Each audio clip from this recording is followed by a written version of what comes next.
எல்லாருக்கும் வணக்கம். மீண்டும் மெய்ப்பொருள் காண்கத்தளத்திற்கு எல்லாரையும் நான் வரவேற்கிறேங்க. முதல்ல சர்வதேச சந்தைன்னு எடுத்துக்கிட்டோம்னா, அமெரிக்க சந்தை நேத்து பாசிட்டிவா தாங்க இருந்தது.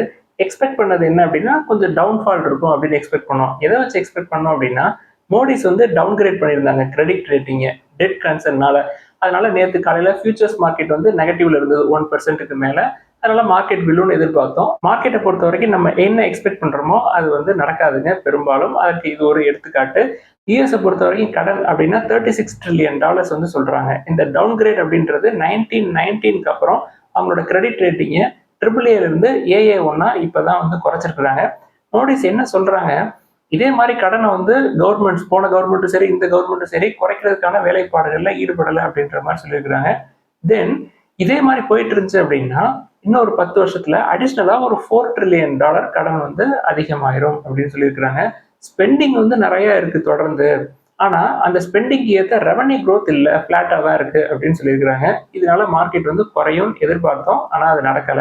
பட் லாங் டேர்ம்ல இதோட எஃபெக்ட்ஸ் வந்து தெரியும் அப்படின்றது என்னுடைய கருத்து. அடுத்து பிரெண்ட் க்ரூடு எடுத்துக்கிட்டோம்னா ஒரு பேரல் 65.51 US டாலரா இருக்குங்க. தங்கத்தோட விலை இன்னைக்கு ஒரு $45 விலை இறங்கியிருக்கு. 22 கேரட் கோல்டு பெர் கிராம் 8710.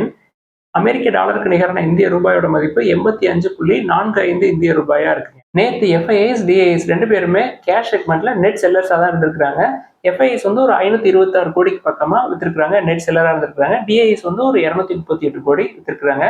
இன்னைக்கு நிப்டி 50 ஒரு 50 பாயிண்ட் கீழே இறங்கி இருந்ததுங்க. பேங்க் நிப்டி ஒரு 150 பாயிண்ட்டுக்கு மேல கீழே இறங்கி இருந்தது. ஐடி ஸ்டாக்ஸை கொஞ்சம் ஏற்றி நிப்டி 50 கொஞ்சம் ஸ்டெபிலைஸ் பண்ற மாதிரி தெரியுது. அடுத்து இன்னைக்கு அப்டேட்ஸ்குள்ள போயிடலாங்க. ஃபர்ஸ்ட் கோல் இந்தியா நிறுவனத்துல ஒரு அப்டேட். கம்பெனியோடைய 2 subsidiaries Bharat coking coal limited, then central mine planning and design institute, இது ரெண்டையும் லிஸ்ட் பண்ணலாமா அப்படின்னு சொல்லி யோசிச்சுட்டு இருக்காங்க. டிராஃப்ட் பேப்பர் சீக்கிரமே ஃபைல் பண்ணுவோம் அப்படின்னு சொல்லியிருக்காங்க. பட் லிஸ்டிங் டேட்டு என்ன பிரைஸ் அதெல்லாம் வந்து மார்க்கெட் கண்டிஷனை பொறுத்து அதெல்லாம் நம்ம டிசைட் பண்ணிக்குவோம் அப்படின்னு சொல்லியிருக்காங்க. அடுத்து டாடா மோட்டார்ஸ்ல ஒரு அப்டேட்டுங்க. கம்பெனி வந்து அவங்களோட ஹேரியர் ஐசி இன்ஜின் வேரியண்ட்டை இவி வந்து நாங்கள் லான்ச் பண்ணுவோம் அப்படின்னு சொல்லியிருந்தாங்க ஏற்கனவே. அதுக்கான டேட்டை வந்து ஃபிக்ஸ் பண்ணிட்டாங்க. ஜூன் 3 ஹேரியர் இவி லான்ச் பண்ணுவோம் அப்படின்னு சொல்லியிருக்காங்க. ப்ரைஸ் எவ்வளோன்னு இப்போ டிஸ்க்ளோஸ் பண்ணலை. ஜூன் 3 தான் ப்ரைஸ் தெரியும் அப்படின்ற மாதிரி செய்திகள் வந்திருக்கு. இது டாடா மோட்டார்ஸ்க்கு நல்ல செய்திங்க. அடுத்து டாடா டெக்னாலஜிஸ்ல ஒரு அப்டேட்ங்க. கம்பெனி வந்து ₹11.70 ஒரு ஷேருக்கு டிவிடெண்ட் அனௌன்ஸ் பண்ணியிருந்தாங்க. அதுக்கான ரெக்கார்ட் டேட்டா அறிவிச்சிருக்காங்க ஜூன் 16, 2025. ஃபைனல் டிவிடெண்ட் ஒரு ₹8.35, ஸ்பெஷல் டிவிடெண்ட் ஒரு ₹3.35, மொத்தமாக சேர்த்து ₹11.70 ஒரு ஷேருக்கு டிவிடெண்ட் கிடைக்கும். அடுத்து கோத்தக் மஹேந்திரா மியூச்சுவல் ஃபண்ட் என்ன பண்ணியிருக்காங்க, எமி ஆர்கானிக்ஸ் அப்படின்ற நிறுவனத்துல ஒரு சிக்னிஃபிகண்ட் போர்ஷன் ஆஃப் ஸ்டேக்கை வந்து வாங்கியிருக்கிறாங்க. ஒரு ஷேர் வந்து 1115 அப்படின்ற மேனைக்கு அந்த கம்பெனியில அந்த ஸ்டேக்கை அக்வயர் பண்ணியிருக்கிறாங்க. நமக்கு செய்தி என்னன்னா, நம்ம கோத்தக் மஹேந்திரா பேங்கை பார்க்கறது இல்லை, எமி ஆர்கானிக்ஸை நம்ம பார்க்கறது இல்லைங்க. 1115 அப்படின்றது அந்த ஷேர் பிரைஸ் டு ஏர்னிங்ஸ்ன்னு பார்த்தீங்கன்னா ஒரு 55 to 60 டைம்ஸ் ஏர்னிங்ஸ் இருக்குங்க. ஸோ இந்த மியூச்சுவல் ஃபண்ட் கம்பெனிஸ் வந்து ஹையர் வேல்யூவேஷன்லேயும் ஸ்டாக்கை வாங்குறாங்க அப்படின்றத நம்ம தெரிஞ்சுக்கணும். நம்ம வந்து மியூச்சுவல் ஃபண்டில் பணம் போடுற பணத்தை அவங்க ஹையர் வேல்யூவேஷன்ஸில் வாங்குறாங்க. அது ரிட்டர்ன்ஸ் தரும்னு வச்சுக்கோங்களேன்.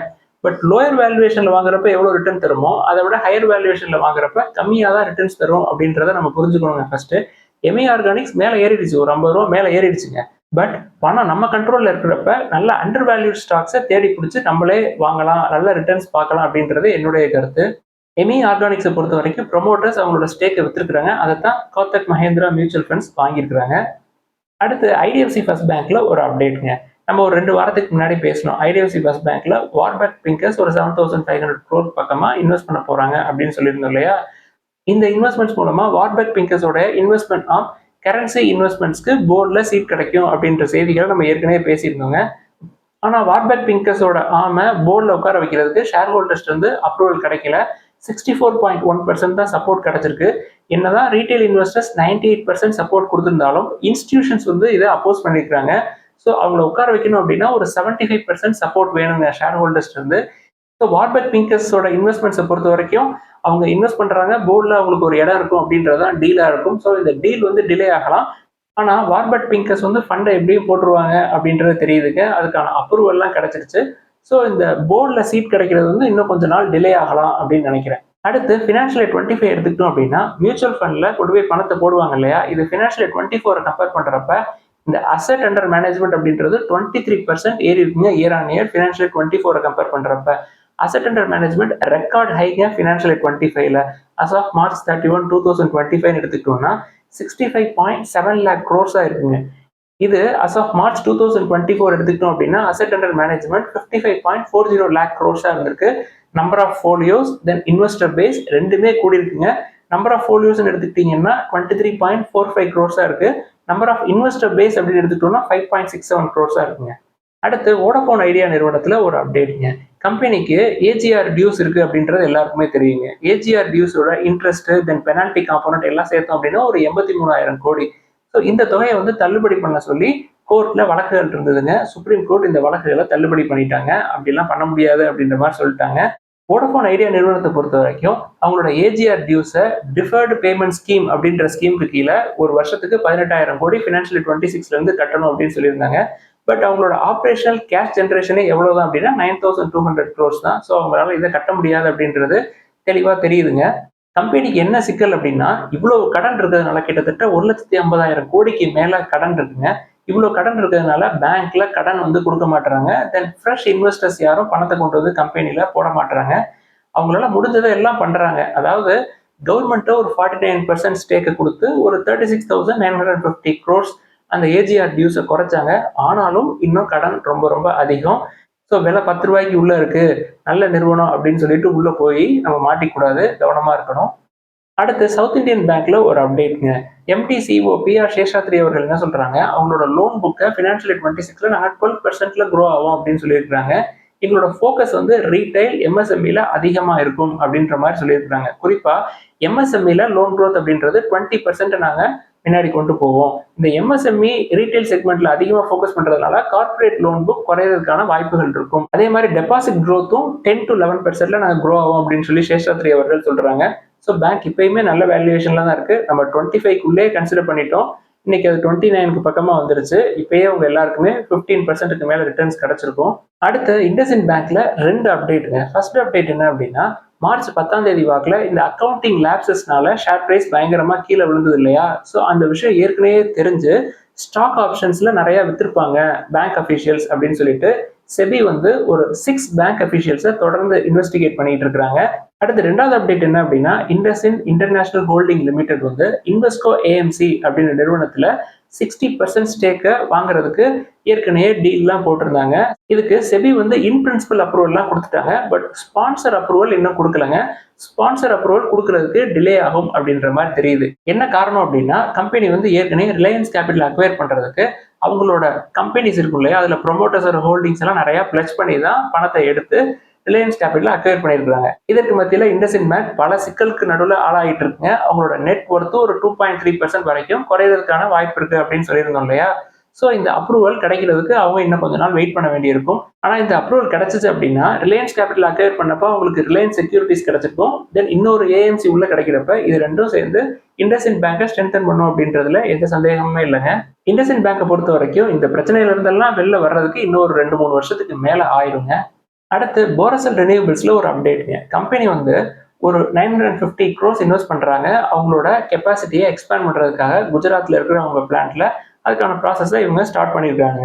இந்த எக்ஸ்பேன்ஷன் மூலமா இவங்களோட கெப்பாசிட்டியை 600 tons per day அப்படின்னு சொல்லி இன்க்ரீஸ் பண்ண முடியுங்க. எப்பயிலேருந்து இதோட எஃபெக்ட் தெரியும் அப்படின்னா Q3 ஃபினான்ஷியல் 27ல இருந்து தெரியும்.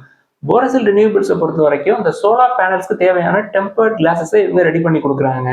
இந்த பிளான் வந்து ஒரு 2-3 வருஷத்துக்கு முன்னாடியே போட்டிருந்தாங்க. பட் சைனா வியட்நாம்ல இருந்து சீப்பா இந்த கிளாஸஸ் உள்ள வர்றதுனால இந்த எக்ஸ்பேன்ஷன் ஒர்க்கை வந்து பாஸ் பண்ணி வச்சிருந்தாங்க. இப்போ ரீசெண்டா டிசம்பர் 2024ல கவர்மெண்ட் வந்து இம்போர்ட் டியூட்டிஸ் நிறைய போட்டாங்க வியட்நாம் சைனாக்கு, குறிப்பா இந்த செக்டர்ல. அதுக்கப்புறம் இவங்க இந்த எக்ஸ்பேன்ஷன் ஒர்க்கை இப்போ ஆரம்பிச்சிட்டாங்க.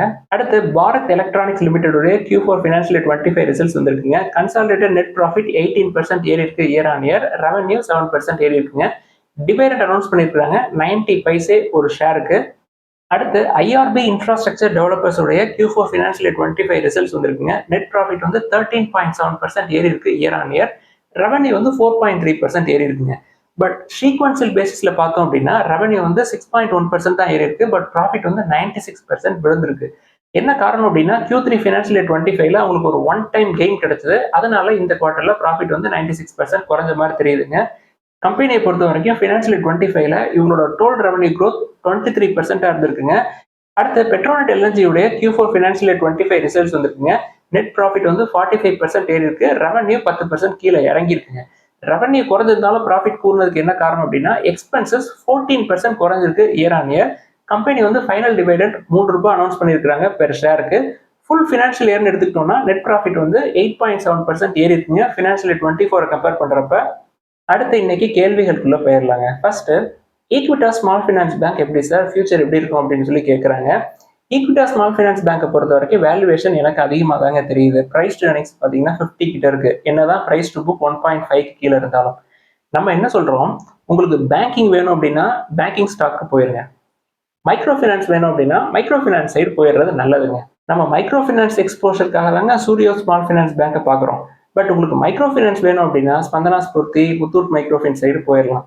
தென் நல்ல பேங்கிங் வேணும் அப்படின்னா south Indian bank, Tamil Nadu mercantile bank, IndusInd bank, IDFC first bank அந்த சைடு போயிடலாம்.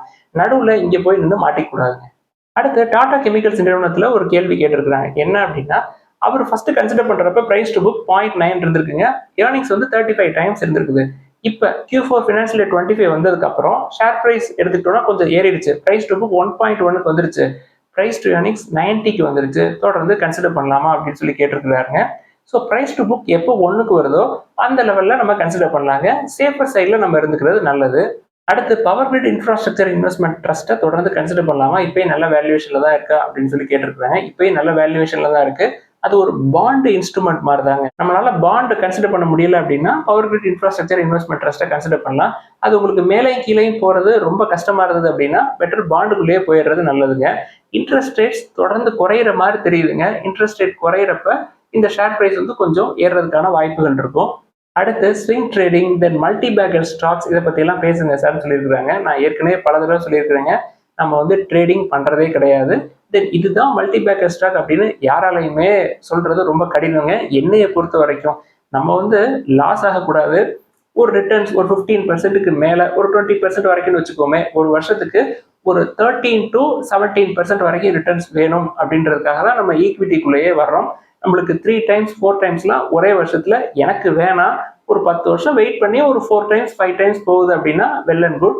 அடுத்து பாண்ட் வாங்குறதுக்கு எந்த பிளாட்ஃபார்ம் நல்லா இருக்கும் அப்படின்னு சொல்லி கேட்டிருக்காங்க. நான் 2 பிளாட்ஃபார்ம் தாங்க பார்த்துருக்கேன்.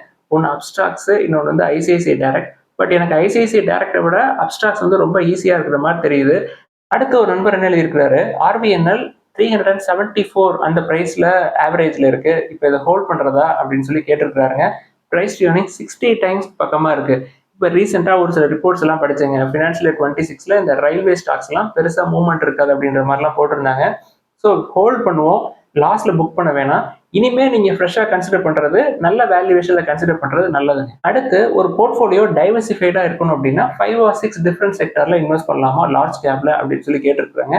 உங்களுக்கு ஏஜ் 45-50 கிட்ட வந்துருச்சு அப்படின்னாலே பெட்டர் லார்ஜ் கேப் சைடு போயிடுறது நல்லதுங்க. ஐடியா இருந்தாலும் சரி, ஃபார்மாவா இருந்தாலும் சரி, பேங்கிங்கா இருந்தாலும் சரி, கெமிக்கல்ஸோ எனர்ஜியோ எந்த செக்டரா இருந்தாலும் சரிங்க, பெட்டர் பாண்டையும் கோல்டையும் கன்சிடர் பண்றது ரொம்ப நல்லதுங்க. அது போக லார்ஜ் கேப்ல டிஃப்ரெண்ட் செக்டர்ஸ் வந்து சூஸ் பண்ணிக்கலாம். அடுத்த ஒரு நண்பர் என்ன எழுதியிருக்கிறாரு, சார் சவுத் இந்தியன் பேங்க்ல கோல்ட் லோன் பிசினஸ் நல்லா இருக்கும் அப்படின்றதுக்காக நம்ம அதை கன்சிடர் பண்றோம் அப்படின்னு சொல்றீங்க. RBI வந்து நிறைய ரெஸ்ட்ரிக்ஷன்ஸ் போட்டுக்கிட்டே இருக்கிறாங்க. அதனால கோல்ட் லோன் கொடுக்கறது அந்த பிசினஸ் குறையுமா லாங் டேர்ம்ல, இதை வந்து இன்னும் நம்புறீங்களா? நான் வந்து கோல்ட் லோன் பிசினஸ் குறையும் அப்படின்னு சொல்லி எதிர்பார்க்கிறேன் அப்படின்னு சொல்லி எழுதியிருக்கிறாருங்க. கம்பெனியை பொறுத்த வரைக்கும் MSME, தென் ரீட்டைல், தென் கார்பரேட் லோன் 3மே கொடுக்குறாங்க. அதுல குறிப்பா PR சேஷாத்ரி அவர்கள் MSME லோன்ல நாங்க 20% வரைக்கும் க்ரோ ஆகும் அப்படின்னு சொல்லியிருக்கிறாங்க. நம்ம இந்த கோல்ட் லோன் செக்ஷன் அப்படின்றது ரீட்டைல் தான் நிறைய இருக்கும். ஸோ சவுத் இந்தியன் பேங்கை பொறுத்த வரைக்கும் லோன் புக் அப்படின்றது டைவர்சிஃபைடா தான் இருக்கு அப்படின்றது என்னுடைய வியூ. அது போக இந்த பேங்க்கு தென் கோல்ட் லோன் கொடுக்குற விஷயம் இது ரெண்டும் எடுத்துக்கிட்டோம் அப்படின்னா, பேங்கை பொறுத்த வரைக்கும் நிறைய கோல்ட் லோன் கொடுக்குறது யார் அப்படின்னா இந்தியாவுடைய largest public sector bank State Bank of India தான் கொடுக்குறாங்க. அவங்களோட அசட் அண்டர் மேனேஜ்மெண்ட் வந்து ஒரு 45,000 கோடிக்கு பக்கமா இருக்குங்க. ஸோ பேங்கிங் இண்டஸ்ட்ரியோட ப்ராஃபிட் எடுத்துக்கிட்டீங்கன்னா இந்த கோல்ட் லோன் அப்படின்றது ரொம்ப சிக்னிஃபிகன்ட் பெர்சன்டேஜ் வந்து இருக்குங்க. அதனால கோல்ட் லோன் பொறுத்த வரைக்கும் பேங்கிங்க்கு எந்த ரெஸ்ட்ரிக்ஷனும் வராது அப்படின்றது என்னுடைய கருத்து. அதாவது Reserve Bank of India bank கிட்ட கோல்ட் லோன் நீங்க கொடுக்காதீங்க அப்படின்லாம் சொல்ல மாட்டாங்க அப்படின்னு நான் நம்புறேன். இதெல்லாம் தாங்க இன்னைக்கு டிஸ்கஸ் பண்ணணும்னு நினைச்சோம். ஏதாவது சந்தேகங்கள் கேள்விகள் இருந்தால் எல்லாத்தையும் எழுதுங்க, தொடர்ந்து டிஸ்கஸ் பண்ணுவோம். எல்லாருக்கும் நன்றி.